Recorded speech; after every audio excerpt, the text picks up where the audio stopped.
अहंकार की ग्रंथि कैंसर की ग्रंथि से भी ज्यादा भयावह है, क्योंकि कैंसर तो केवल एक जीवन को बिगाड़ देता है, लेकिन अहंकार तो मेरे और आपके कई जीवनों को नष्ट करने के लिए ऐसी ग्रंथि के भीतर मवाद भर कर रख देता है, जिसका निरंतर रसन होने के कारण व्यक्ति का जीवन उस आध्यात्मिक रस से अपूर्ण रह जाता है, जिसको प्राप्त करके मानव धन्यता का अनुभव करता है। इसलिए अहरह गर्व परित्यज्यताम, भगवान आदि शंकराचार्य ने कहा संसार में कौन रहा है, बड़े बड़े विद्वान बड़े बड़े अच्छे लोग चले गए, इसलिए व्यक्ति को विचार करना चाहिए कि रहेगा क्या संसार में।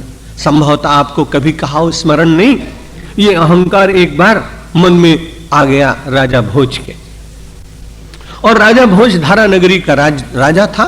मध्य प्रांत में धारा नगरी है जिसे आज धार कहा जाता है, और इतना बड़ा लोकप्रिय राजा था वो, विद्वान तो उसको बहुत प्रिय थे। इसलिए जब वो संसार से चला गया तो लोगों ने वहां श्लोक लिखा कि अद्य धारा निराधारा निरालंबा सरस्वती। आज तो सरस्वती भी निरालंब हो गई, आज तो धारा विद्वत्ता की धारा सूख गई। ऐसा राजा, कालिदास के साथ उसकी मैत्री। लेकिन कभी कभी जैसे कवि निरंकुश होते हैं, नृप भी निरंकुश होते हैं। राजा और कवि दोनों निरंकुश होते हैं, जिसके ऊपर चाहे बहुत कुछ लिख दें और दूसरे दिन चाहे तो उसके संबंध में बहुत कुछ ऐसा लिख दें कि पढ़ा न जा सके। और राजा भी दे डाले तो बहुत बड़े जमीन दे डाले, उपाधियां दे दे, रत्न दे दे, और अप्रसन्न हो जाए तो फांसी के तख्ते पर झुला दे। इसलिए नृप और कवि ये प्रायः बहुत ही अपने मन पर चलने वाले होते। उस दिन निकाल दिया, कालिदास से अप्रसन्न हो गए। लेकिन कालिदास को राजा भोज के प्रति बड़ी प्रीति थी। जंगल में रहते रहते, अपने एकांतवास में रहते रहते, अपने दुख के दिनों को पूर्ण करते करते एक दिन मन में विचार आया कि चले, अब तो राजा का मन शांत हुआ होगा। सब लोग पहचानते थे, इसलिए अंतःपुर में प्रविष्ट हो गया। बहुत बड़े सुंदर पर्यंक के ऊपर राजा प्रातःकाल विश्राम करने के बाद उठते हैं। कालिदास का साथ होने के कारण कविता कभी कभी लिखते थे, और आज उन्होंने लिखना प्रारंभ किया कि मैं कितना भाग्यशाली हूं। राजा का गर्व चारों तरफ से घेर रहा है कि चेतो हरा युवतया सुहृदोनुकूला यद बांधवा प्रणय गर्भगिरश्च वृत्त्या गर्जन्ति दंति निवहा तरलास्तुरंगा। 3 पंक्तियां लिखी।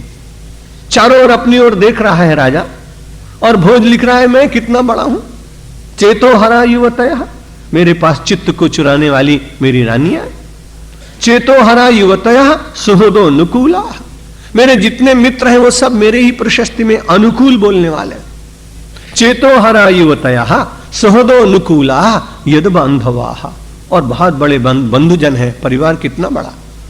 और बड़ी भाग्य की बात यह कि सब सुहृदो अनुकूला, जितने मेरे मित्र हैं वे सब अनुकूल, मेरे कोई प्रतिकूल है ही नहीं। एक एक बात में उसको अपने गर्व की जो ग्रंथि है वो बढ़ती जा रही है, और उसके अहंकार का पोषण होता चला जा रहा है। चेतो हरा युवतया सुहृदोनुकूला यद बांधवा प्रणय गर्भगिरश्च वृत्त्या गर्जन्ति दंति निवहा। अरे मैं कैसा हूं, सब लोगों के द्वार पर थोड़ी ऐसा होता है, मेरे द्वार पर दंति हाथी गरज रहे, गर्जन्ति दंति, अरे एक नहीं बहुत। और घोड़े तो कितने, तरला तुरंगा, इतनी तीव्र गति से चलने वाले घोड़े हैं कि जिनको पवन भी उनके साथ चलने में एक बार लज्जा का अनुभव करने लगे। अब ये 3 पंक्तियों के बाद चौथी पंक्ति नहीं बन रही। कालिदास का कवि मचल रहा है और वो चुपचाप छिपकर पलंग के नीचे बैठा है, तो उसने चौथी पंक्ति बोल दी कि सम्मीलने नयनयोर नहीं किंचित् अस्ति। राजन, अगर आंख तुम्हारी अभी बंद हो जाए तो तुम्हारे लिए कुछ भी नहीं। तुरंत विचार करने लगा, कालिदास के अतिरिक्त ये कुछ नहीं लिख सकता। बोला कालिदास कहां छिपे हुए हो? दौड़ के आया, उसने प्रणाम किया, उसने कहा मुझे क्षमा करना, आपकी कविता की पंक्ति पूर्ण नहीं हो रही थी और मेरा कवि मचल रहा था, इसलिए मैंने ये पंक्ति लिख दी। किसी बात का गर्व मत करो, भले ही जिनका वर्णन किया ये सब है आपके पास, लेकिन सम्मीलने नयनयोर, अभी दोनों नेत्र आपके बंद हो जाएं तो आप विचार करिए, नहीं किंचित् अस्ति, ये कुछ भी आपके लिए नहीं। भगवान आदि शंकराचार्य ने कहा आ रहा गर्व परित्यज्यताम, इसलिए मानव को प्रतिदिन जहां जहां भी ये गर्व उठता हो उसे वहीं खर्व करना चाहिए, उसको नष्ट करना चाहिए, वैचारिक कुल्हाड़ी से उसे काटने का यत्न कर देना चाहिए। और उसके बाद देहे हम्मति रुज्जताम, मैं देह हूं। बार बार हम सब लोगों का देहाध्यास टूटता नहीं। सारे अध्यास तोड़ना सरल है, लेकिन देहाध्यास तोड़ना बहुत कठिन। पहलवान को अपनी देह का कितना अहंकार होता है, और भी संसार में देह के प्रति बहुत ही रुझान व्यक्ति का होता है। इसलिए भगवान आदि शंकराचार्य ने कहा, देह में रहते हुए देही की शोध करिए। देही शब्द आपके लिए नया होगा, लेकिन गीता के पाठक देही शब्द का अर्थ जानते कि देही का अर्थ होता है आत्मा। देह में रहते हुए देही की खोज। और मैं अभी एक स्थान पे प्रवचन करके नेपाल में आया, और वो विदेह के नगर में, जनकपुर में, बड़ा अच्छा लगा। लेकिन वहां एक विचित्र सी प्रतिमा देखी मैंने कि भगवान के परम इतने श्रद्धे जनक जी, जिनका बहुत आदर करते थे, जनक जी की जो मूर्ति बनाई गई एक मंदिर में, उसमें उनका सिर नहीं। मैंने कहा, भाई ऐसी भी कई मूर्ति होती है कि आपने सिर नहीं रखा? उन्होंने कहा नहीं, उन्होंने अपने उत्तराधिकारियों को ऐसा कहा था कि सारा अहंकार तो मानव का सिर में रहता है, इसलिए लोग विदेह को विदेह के रूप में देख सके, इसलिए मेरा शिरोभाग उसमें मत दिखाना। उनकी कोई कल्पना रही होगी, सत्य अच्छा है कि नहीं इस पर भी मुझे टीका करने का अधिकार नहीं, लेकिन मुझे लगा कि कैसा विचित्र वो राजर्षि था कि इतने बड़े साम्राज्य के बीच में रहने के बाद भी विदेह अवस्था में, देह में रहना पर देह के संबंध में बहुत आसक्त नहीं होना। इसलिए भगवान आदि शंकराचार्य ने कहा, और वास्तव में किया भी नहीं जा सकता है अहंकार। कभी अचानक कोई व्याधि हो जाए तो एक क्षण में कैसा हो जाता है। इदम शरीरम शतसंधि जर्जरम पतत्यवश्यम परिणामी पेशलम किमौषधैहि क्लिश्यसि मूढ़ दुर्मते निरामयम राम रसायनम प्यो। वाल्मीकि कह रहे हैं कि हम सब लोग अपने देह को अगर विचार पूर्वक उसका डिसेक्शन करके अपने आप देखने का यत्न करें तो कैसा लगता है। हृदय तुम मूत्र पुरीश भाजनम रमंति मूढ़ा नरमंति पंडिता। दूसरे नीतिकार ने कहा कि इसके भीतर भगवान ने बड़ी अच्छी कृपा की कि ये चर्म का ऊपर आवरण लगा दिया। यदि कभी ये चर्म का आवरण न होता मेरे और आपके शरीर पर तो हम एक दूसरे को देख नहीं सकते थे। और इतना ही नहीं होता, हमने हमारे ऊपर चलते फिरते भी गिद्ध और छोटे छोटे वो पक्षी जिनको मांस बहुत प्रिय है वो आक्रमण कर देते। परमात्मा की बड़ी कृपा, अन्य कृपाओं के साथ में बड़ी कृपा कि उसने मानव के शरीर के ऊपर त्वचा डाले। यदि वो त्वचा न होती तो मानव निश्चित रूप से बहुत ही सुंदर लगता नहीं। इसलिए भगवान आदि शंकराचार्य ने कहा निरामयम, नीतिकार ने कहा निरामयम राम रसायनम प्यो।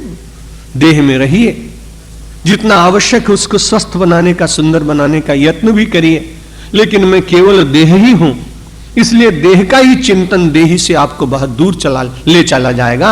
इसलिए भगवान आदि शंकराचार्य ने कहा देहे हम्मति, अहम देह, मैं देह हूं, ये विचार नहीं। अहम ब्रह्मास्मि कहने वाला व्यक्ति अहम देहोस्मि ये कैसे कह सकेगा। इसलिए धीरे धीरे धीरे धीरे, एक दिन का तो होता ही नहीं।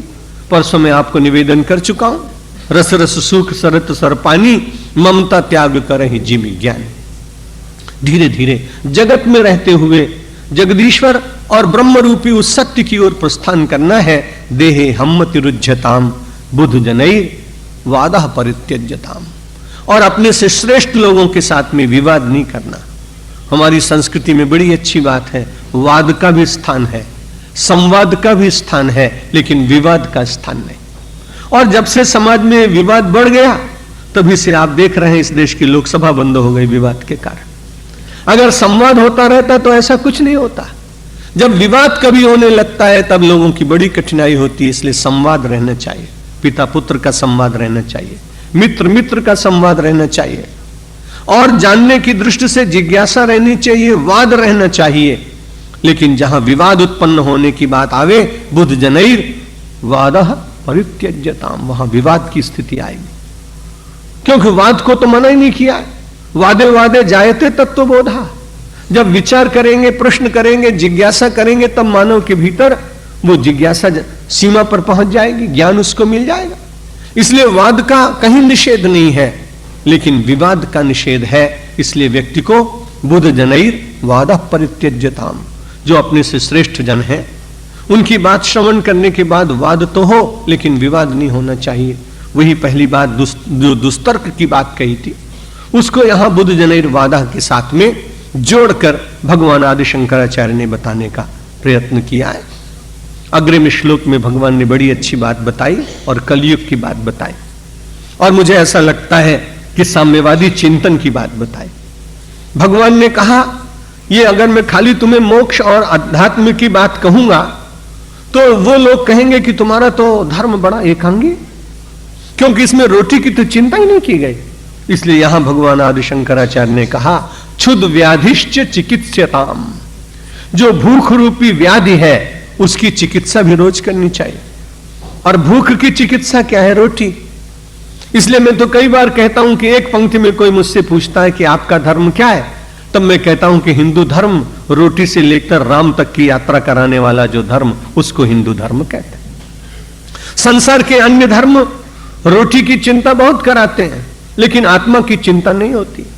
रोटी है देह जगत की बात और ब्रह्म है अध्यात्म जगत की बात, जो बाह्य से अंतर तक प्रविष्ट कराकर बाह्य को सुसंस्कारी और अंतर को पूर्ण आनंद से परिपूर्ण करने का प्रयत्न कराती हो, वही वैदिक संस्कृति।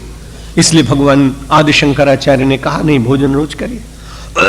और प्रतिदिनम कहा है, क्षुद व्याधिश्च चिकित्सताम प्रतिदिनम, रोज आपको थोड़ा भोजन करना चाहिए, क्योंकि वो स्वयं अपने आप में यदि भोजन न करें तो यह भूख एक रोग बन जाती। और सचमुच भगवान का भजन होता भी नहीं, प्रत्यक्ष बात। कबीरदास के पास एक आदमी गया, जब गया तो उसने बड़ा नाम सुना था। उसने कहा, बाबा मैं तो मुक्ति लेने आया हूं आपसे। उन्होंने कहा, मुक्ति जरूर मिलेगी तुम्हें, लेकिन ऐसा काम करो, एक माला ले जाओ।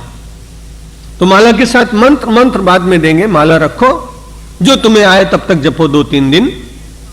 यहां बहुत सारे आश्रम में लोग रहते हैं, उनसे भी पूछ सकते हो कि तुम क्या जपते हो, कोई तुम्हें बता देगा। लेकिन मैं तुमको 2-3 दिन के बाद मंत्र दूंगा, जाओ इस उद्यान में काम करो। वो बेचारा गया, बगीचे में काम करने लगा। बगीचे में काम करते करते लोगों की घंटी बजती, भोजन करते, दूध मिलता, प्रातराश मिलता। इस नए आदमी को कोई पूछता नहीं। 2-3 दिन बीत गए, देखा कबीरदास के पास कोई है नहीं, तो भोर में उठ के बिल्कुल चुपचाप अकेले में गया, दंडवत की। और दंडवत करने के बाद कहा, महाराज मैं आश्रम में नहीं रह पाऊंगा। बोले क्या बात है? बोले कि नहीं, अब मैं जा रहा हूं, और एक बात और है कि आपने मुझे माला दी थी, मैं सोचता हूं वापस कर जाऊं। और वो तुरंत उसने कहा कि महाराज माला में कोई अश्रद्धा के कारण वापस नहीं कर रहा हूं, लेकिन मेरी कठिनाई ये है कि भूखे भजन न होए गोपाला, ये लो अपनी कंठी माला, ये अपनी कंठी माला लीजिए, क्योंकि भूखे में भजन नहीं होता है। जीवन के इस सत्य को जो साम्यवादी दर्शन ने स्वीकार किया, उसको भगवान आदि शंकराचार्य ने बहुत पहले स्वीकार किया था। यहां भी लोग कहते हैं कि यही मांगता सारा जहान, रोटी कपड़ा और मकान। तो भगवान आदि शंकराचार्य ने रोटी कपड़ा मकान का निषेध नहीं किया। उन्होंने कहा, आपको प्रतिदिन भोजन चाहिए, क्षुद व्याधिश्च चिकित्स्यताम, अपनी इस भूख के रोग की चिकित्सा आप रोज करिए, अर्थात भोजन रोज करिए, रोटी आपको मिलनी चाहिए। किसी देश में यदि पूरी रोटी का प्रबंध नहीं होता है तो उस देश को ब्रह्म की चर्चा करने का अधिकार नहीं, वो अपने उस अधिकार को खो बैठता है।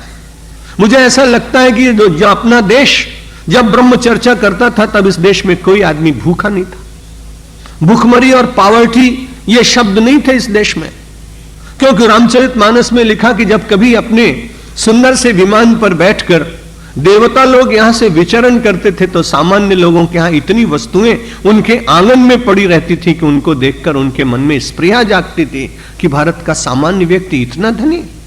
जो विलो की सुरनायक मोहा,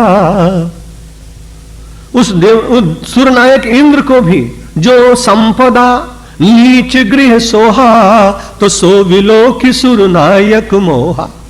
इंद्र भी जब जाता था अपने विमान से, तो यहां के सामान्य परिवार में जो संपत्ति दिखाई पड़ती थी, जो संपदा, निम्न गृह सोहा, सो विलो की सुरनायक मोहा, उसको देखकर इंद्र के भी मन में स्पृहा जागती थी, इतना संपन्न यह देश भारत, लेकिन 1000 वर्ष की परतंत्रता में जितने यहां आक्रमण करने वाले लोग आए, उनकी एक ही चिंता रही कि इस देश का शोषण करो, इस देश की सारी संपत्ति को ले जाओ, यहां के स्वर्ण, यहां के सिंहासन, यहां का तख्त ताउस, यहां की जितनी अच्छी चीजें, वे सब पता नहीं कितने लोग ले गए सोमनाथ के मंदिर पर जिसने आक्रमण किया।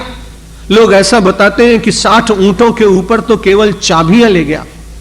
कितने उसमें कितने बड़े बड़े कोषागार रहे होंगे वस्तुओं के, चांदी के, सोने के, रत्न के, इसकी तो परिकल्पना करना भी कठिन। इतने संपन्न राष्ट्र को दरिद्रता के सामने जूझने का जो अवसर आया, एक पारतंत्र का काल। दूसरा, हम सब लोग अत्यंत प्रारब्धवादी हो गए, इसलिए हमारे जीवन में से श्रम का अभाव। तीसरे, देहवादी होने के कारण केवल वैषयिक सुखों को जीवन का सत्य मानकर अपनी सारी ऊर्जा को भोग को समर्पित कर देने के कारण मानव के भीतर और समाज के भीतर वो पुरुषार्थ करने की शक्ति नहीं रही जो पारतंत्र देने वालों के साथ युद्ध करा पाती। भगवान आदि शंकराचार्य ने अपने इस छोटे से वाक्य में मानो पूरे समाज का चिंतन किया है कि पहले पूरे देश को रोटी मिलनी चाहिए, क्षुद्ध व्याधिश्च चिकित्स्यताम, और उसके द्वारा जब भोजन व्यक्ति को मिलने लगे तो आदमी भोजन के प्रति इतना अनुरक्त न हो जाए कि उसका सारा समय केवल भोजन में ही चला जाए। जीवन के और अनेक अंग हैं, भोजन के साथ में कला है, संस्कृति है, साहित्य है, समाज है, वनस्पति है, नक्षत्र विज्ञान है, अनेक प्रकार की वस्तुएं हैं जिनमें मानव को आगे बढ़ने की चेष्टा करनी चाहिए। क्षुद्ध व्याधिश्च चिकित्स्यताम प्रतिदिनम भिक्षौषधम भुज्यताम, और जो भोजन मिले उसको माने की औषधि है। अगर आप औषधि मानकर उसको भोजन करेंगे तो जितना आपको चाहिए उतना ही करेंगे। बड़ी कठिनाई होती है। मैं बहुत बड़े अच्छे अच्छे परिवारों में जाता हूं तो कई बार लोग दूसरे दिन कहते हैं आज ठीक नहीं। मैंने कहा क्या हुआ? बोले कल रात को भोजन बहुत अच्छा बना था, लोगों ने आग्रह किया, 2 समोसा ज्यादा खा गया, रात को बड़ा कष्ट हुआ। यहां भगवान आदि शंकराचार्य कहें भोजन करते समय मानिए कि देह के लिए औषधि, और औषधि जब मानेंगे तो उसकी सीमा निर्धारित करेंगे, क्योंकि औषधि ऐसी नहीं होती कि बहुत मीठी औषधि हो तो पूरी बोतल कोई चाट जाए, ऐसा तो होता ही नहीं। औषधि की एक मात्रा निश्चित होती है। तो सब लोगों को डाइटिंग न बाद में करना पड़े, इसलिए पहले से ही बड़ी अच्छी बात कही कि भोजन को औषधि मानकर जितना देह पचा सकती है, जिसमें से उसमें से रसों की प्राप्ति हो सकती है, उन वस्तुओं को हम अपने शरीर के अनुसार चयन करें, क्योंकि हर एक व्यक्ति की अपनी अपनी शरीर की शक्ति है। एक वैद्य जी के साथ तो झगड़ा कर दिया था एक आदमी, दोनों एक साथ पहुंचे। वैद्य जी ने एक आदमी को बुलाया, तुम कल से रोज आधा पाव रबड़ी खाया करो, 250 ग्राम रबड़ी। दूसरे आदमी से उन्होंने कहा कि भूल कर भी कभी मूंग की दाल मत खाना, दाल छान के उसका पानी पीना। उसने कहा वैद्य जी बड़े पक्षपाती हो आप, उसको तो बता रहे हो कि रबड़ी खाओ और मुझको कहते हो कि मूंग की दाल का पानी पियो।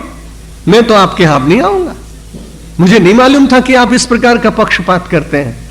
वैद्य जी ने कहा जब ये पहले दिन मेरे पास आया तब मैंने इसको यही बताया था कि मूंग की दाल का पानी पियो, पीते पीते जब तुम्हारी क्षुधा तीव्र होगी, शरीर में शक्ति आ जाएगी, तो उसके कई महीने बाद, कई साल के बाद आज मैंने इनको रबड़ी खाने की बात बताई, तुमको भी बताऊंगा, लेकिन समय तो आने दो।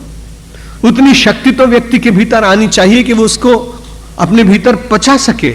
इसलिए भगवान आदि शंकराचार्य ने बड़ी अच्छी बात कही, व्यावहारिक बात, कि हम भोजन में रोटी प्राप्त करें और जो कुछ भी प्राप्त करें उसको ऐसा माने कि हमारे लिए इतना उपयुक्त है, और इतना ग्रहण करने के बाद इसमें से शक्ति मिल जाएगी। क्षुद्ध व्याधिश्च चिकित्स्यताम प्रतिदिनम भिक्षौषधम भुज्यताम स्वादवन्वम न तु याच्यताम।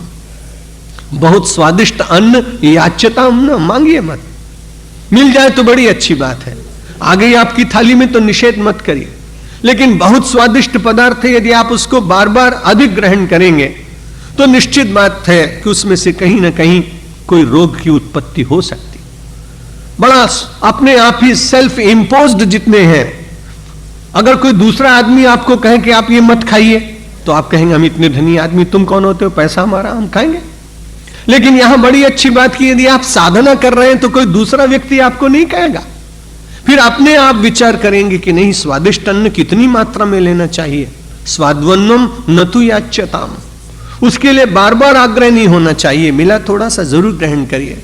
निषेध नहीं है, हमारी संस्कृति पलायनवादी नहीं है, वस्तुओं को छोड़ने की बात नहीं। यहां तो मधुरम मधुरम के बिना काम ही नहीं चलता है। भगवान श्री कृष्ण का तो जीवन ही वहीं से प्रारंभ होता है।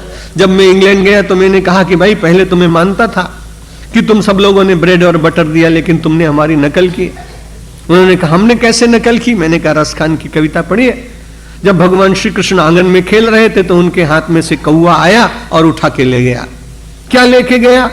तो उसमें से वर्णन आता है कि भगवान श्री के कृष्ण भगवान जब खेल रहे थे तो उनके हाथ से वो छीन के ले गया। और क्या ले गया? माखन रोटी।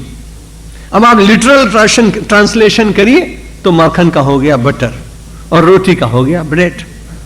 तो ये कोई इस समय की देन थोड़ी है। हमारे कृष्ण भगवान भी बड़े प्यार से खाते थे, लेकिन वो मक्खन अमूल का थोड़ी होता था, रोज छाछ का निकलता था। और उसमें प्रेम होता था ना। जब वृंदांगना श्री कृष्ण का नाम ले लेकर के वो माखन निकालती थी तो उसमें कृष्ण व्याप्त होते थे। उस माखन का प्रसाद बनता था तो लोगों के बुद्धि में कृष्ण व्याप्त होते थे। मैया जब माखन निकालती थी उसमें वात्सल्य होता था। वात्सल से परिपूर्ण वो रोटी का एक टुकड़ा भी मानो इतना स्वादिष्ट होता था कि संसार के सारे षड्रस व्यंजन उसके भीतर समा जाते। भगवान आदि शंकराचार्य ने निषेध नहीं किया कि आप अच्छा भोजन न करें, लेकिन वो भोजन करते समय विचार करते रहिए शरीर को कितना चाहिए, आप इसमें से कितना उसे डाइजेस्ट कर सकते हैं। और स्वाद जो स्वादिष्ट अन्न है उनको बार बार याचना न करिए, सहज मिले उसे लेते जाइए। स्वादवन्नम नथु याच्यताम विधिवशात प्राप्तेन संतुष्यताम। संतोष इस देश की संस्कृति का सबसे बड़ा बहुत बड़ा सद्गुण है। गोधन, गजधन, बाज धन और रतन धन खान, जब आवे संतोष धन तो सब धन धूरि सम। वो संतोष धन तो व्यक्ति के पास रहना चाहिए, नहीं तो सीमा नहीं। जितना भी मिलता चला जाएगा अपर्याप्तम अपर्याप्तम अपर्याप्तम, यही शब्द निकलेगा आपके मुंह से। लेकिन परमात्मा जितना दे और आपकी अपनी योग्यता से बहुत अधिक मिल जाए तो शीश झुकाइए और भगवान से कहिए पर्याप्तम। आपने दिया तो है पर्याप्त, अब इससे अधिक देंगे तो समाज की सेवा में लगाएंगे, धर्म की सेवा में लगाएंगे, गरीब की सेवा में लगाएंगे। राष्ट्र को संस्कारी संस्थाएं जो होंगी उन संस्थाओं की सेवा करेंगे। इसलिए विधिवशात अपने ठीक कर्म करते हुए, यहां विधि के अर्थ दो है मेरी दृष्टि से, जो ब्रह्मा की इच्छा हो, प्रारब्ध की इच्छा हो वो मिले। विधिवशात यानी बहुत अच्छी तरह से कार्य को करें, उसमें कहीं कोई कमी नहीं रहनी चाहिए। काम को टालने की बात नहीं है, व्यवस्था पूर्वक कार्य करने की बात। विधिवशात प्राप्तेनु संतुष्यताम, और जो कुछ आपको अपने परिवार में मिल जाए। भोजन मिला बहुत अच्छी बात, उसके बाद पदार्थ जो मिले उन पदार्थों में असंतोष नहीं। किसी दूसरे के पदार्थ को देखकर यदि हम असंतुष्ट हों तो निश्चित बात है कि उससे हमें क्या मिलने वाला। अब हम सन्यासियों को पहले से बचपन से ही, जिस दिन से सन्यास लेते हैं, अब हम सब लोगों को क्षौर करने के लिए आज्ञा होती है, इसलिए हम मुंडित केश रहते हैं। अब मानो किसी दिन मुंडित केश होने के लिए मुझे अमेरिका और इंग्लैंड में तो जाना पड़ता है, 1 महीने में 15 दिन में कभी चले जाते हैं। तो वो जो बहुत सारे दिखाता है कि देखिए ये कौन सा स्टाइल है, आप कौन सा चाहते हैं। अब मेरे तो सर पे बाल नहीं, स्टाइल में क्या बताऊंगा। लेकिन मानो मेरे मन में ऐसा हो जाए कि यह कितना बढ़िया स्टाइल है, और मैं उस दिन बड़ा उदास हो जाऊं, तो उदास होने से तो सिवाय कष्ट के मिलने वाला क्या है।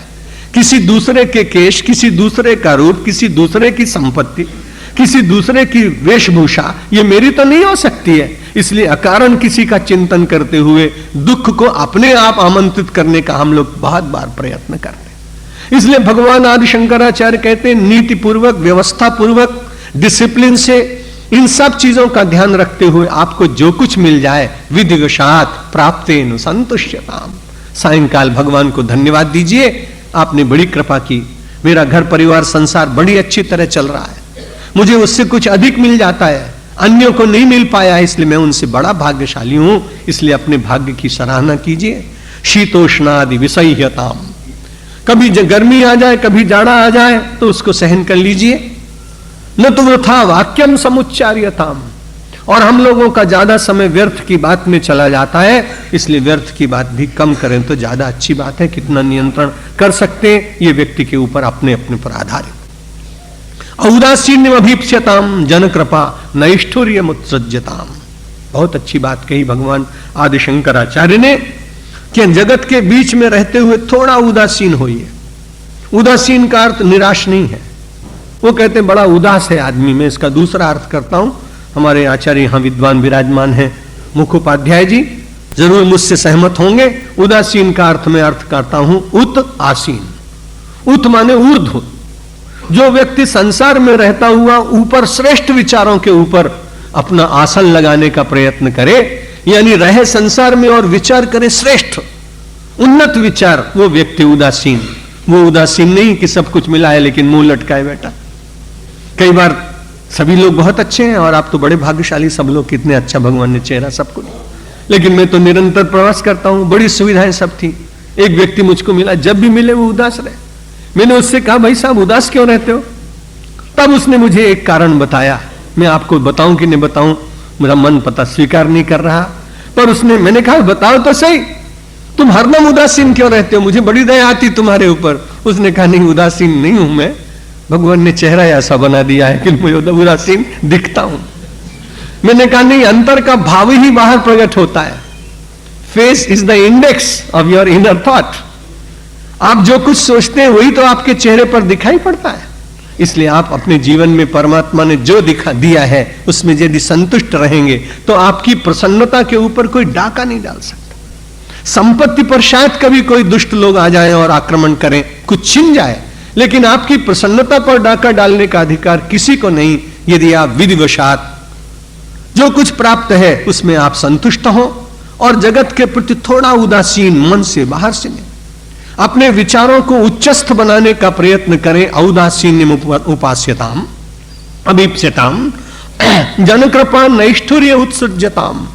और हम सब लोग संसार में इतना जरूर करें कि लोगों की कृपा पर जीवित रहने का विचार नहीं हो, लोगों के साथ संबंध।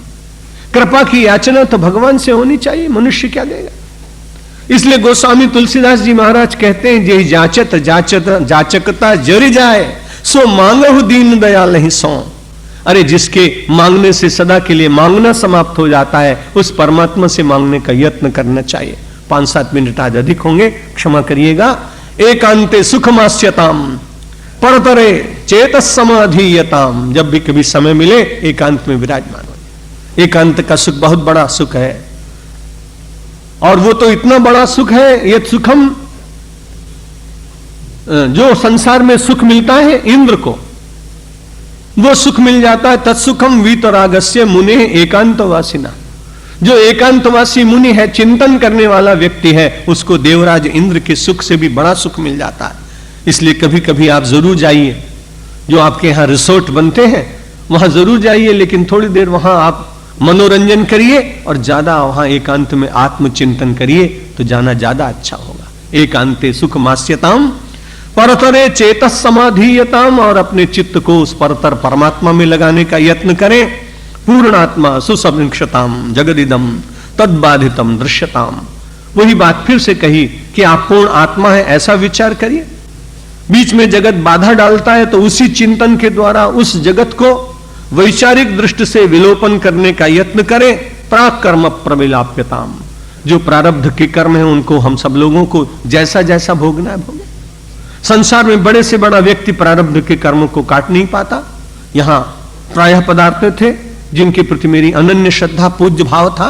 स्वामी अखंडानंद जी महाराज, उनको भी अपने प्रारब्ध के अनुसार कितना बड़ा रोग का कष्ट हुआ सबको ज्ञान, लेकिन वो हरदम प्रसन्न रहते थे।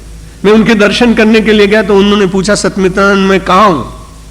आपसे ऐसा प्रश्न करते तो आप कहते आप वृंदावन में। जब उनने मुझसे प्रश्न किया कि सत्यमित्रानंद मैं कहां हूं, मैंने कहा महाराज एक सन्यासी को जहां होना चाहिए वहीं, आप आत्मा में ही हैं। बड़े प्रसन्न हुए। उन्होंने कहा तुमने ठीक मुझको पहचाना, देह के साथ मेरा कोई संबंध नहीं, देह में हूं लेकिन देह के साथ संबंध नहीं। रामकृष्ण परमहंस को भी इतना बड़ा रोग हो गया था, इसलिए प्रारब्ध जो है उसको तो भोगना ही पड़ेगा। और इसलिए प्राकर्म प्रविलाप्यताम विधिवनात् नाप्युत्तरम श्लिष्यताम। पूर्व जन्म के प्रारब्ध कर्मों को भोग ले, क्रियमाण कर्मों के साथ में आसक्त न हो। और प्रारब्धम तुहि भुज्यताम अथ पर ब्रह्मात्मना स्थीयताम। प्रारब्ध के कर्मों का उपभोग करने के बाद दृष्टा भाव से आप उसे देख सकते हैं। संसार में जब कोई दृष्टा भाव से रहता तो उसको पीड़ा नहीं होती।